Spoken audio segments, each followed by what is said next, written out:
yakinkan kepada diri kita kalau sedekah dan lain sebagainya itu nambah harta kita. Bagi orang awam, orang yang baru pertama kali, yang nggak bisa dia sedekah lillahi ta'ala, pasti biasanya orang itu, wah saya mau sedekah supaya saya tambah kaya. Ya nggak apa-apa, kerjakan dulu seperti itu sambil belajar ikhlas. Nanti kalau sudah ikhlas, pikiran seperti itu akan hilang. Kalau bagi pemula kan pasti gitu, mengeluarkan zakat ya, mengeluarkan sedekah supaya apa? Tambah sugih, supaya umurnya tambah panjang. Nanti ada keutamaannya sedekah apa? Yutfi'u ghadab Rabb, mematikan amarahnya Allah supaya Allah nggak murka sama saya. Sedekah supaya apa? Supaya saya jauhkan dari penyakit. Ya sudah, niatkan seperti itu dulu nggak apa-apa. Tapi nanti kalau sudah naik ke derajat-derajat yang berikutnya, sudah tidak mengeluarkan apapun kecuali ingin mendapatkan keridhaannya Allah. Sudah nggak penting lagi mau kaya, saya dapat ridhonya Allah itu saya sudah paling kaya. Jadi kalau orang itu cara pandangnya akan berubah dengan terus belajar dan beramal, nanti cara pandangnya akan berubah. Kalau belum, ya cuma dengan ada embel-embelnya ini kan supaya nyemangatin kita. Terus kita belajar, kalau sudah belajar, sedekah buat apa? Bukan buat tambah kaya, supaya dapatkan ridhonya Allah. Setiap amal perbuatan baik itu karena ridho. Saya lakukan karena ridho. Lah kalau hartamu tidak bertambah, loh kalau saya dapat ridhonya Allah itu saya paling kaya nih muka bumi ini. Keridhoannya Allah lebih daripada harta yang saya sedekahkan. Nah, jadi cara pandangnya sudah berubah. Nah itu butuh proses supaya merubah mindset manusia. Jadi kenikmatan ini enggak, nikmah ini atau rezeki ini enggak semuanya harus bersangkut paut dengan uang. Ada rezeki anak saleh, ada rezeki zaujah saleh, istri yang salehah, ada rezeki kesehatan, ada rezeki, enggak semuanya uang. Kita sendiri kalau punya akal aja disuruh milih, seandainya hanya ada 2 pilihan, enggak ada yang lain.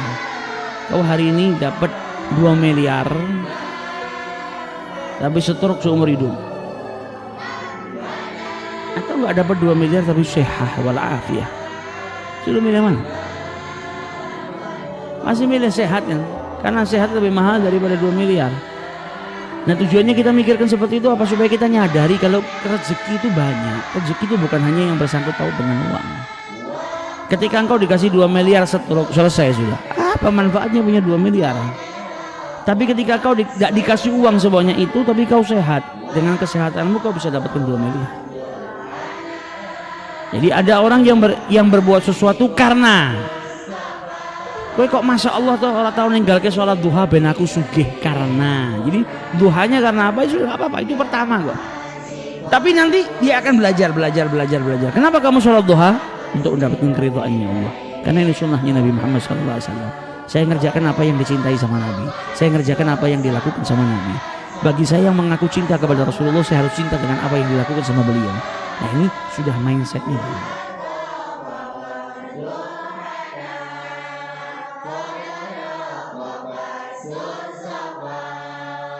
Tepat waktu, saya udah sebelum azan subuh udah duduk di masjid.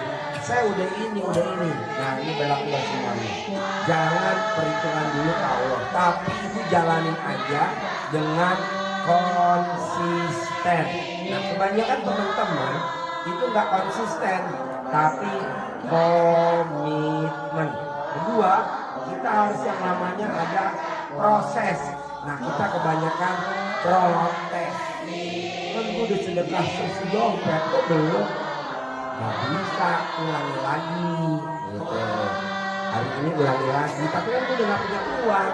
Ya mantes sih 1 miliar berapa sih sedekahnya, pantes-pantesnya. Kalau kita belas maka aja sekitar 500 juta. Nah kita belum nyampe, cicil aja pelan-pelan. Tapi jangan perhitungan. Nah kita kebanyakan perhitungan. Perhitungannya kemana? Ke Allah.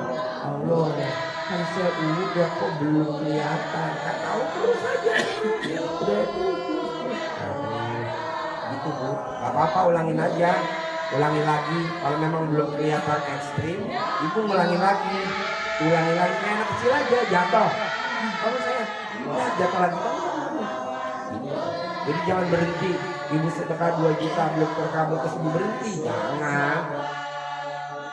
Warahmatullahi wabarakatuh.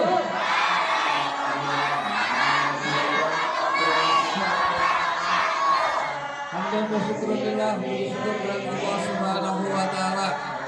kita berkumpul di sini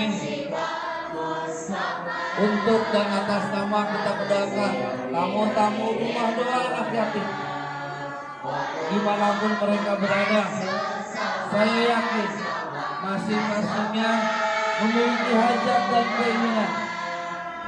Kita aminkan hajat-hajatnya untuk tamu-tamu rumah doa anak yatim, baik yang sudah ikut sedekah patungan, baik yang sudah ikut sedekah transfer untuk anak-anak yatim.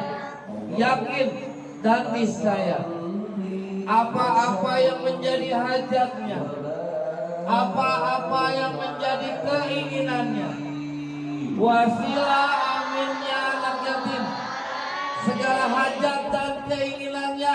Ada orang-orang yang akan menghuni surga tidak hanya sekelas dengan Nabi, tapi dia akan berhimpitan, bertetangga, sangat dekat dengan Nabi SAW. Siapa mereka itu? Kata Nabi, ana wa kafilul yatimi kahataini fil jannah. Saya dan pemerhati anak yatim akan begitu lekat di surga seperti ini. Nabi menggambarkan dua jari yang saling berdekatan. Bagi Anda pendamba surga, bagi Anda pengharap surga, ada tawaran indah dari Nabi SAW. Bukan hanya surga biasa, tapi surga sekelas dengan Nabi SAW, setingkat dengan Nabi SAW, bahkan berdampingan, beriringan, kebersamaan yang sifatnya abadi dan tidak terpisahkan. Pemerhati anak yatim. Melalui ini saya ingin mengajak kepada teman-teman sekalian, saudara-saudariku seiman khususnya, mari kita wujudkan mimpi kita untuk meraih surga bersama Nabi dengan bisa mengaplikasikannya melalui perhatian terhadap anak-anak yatim.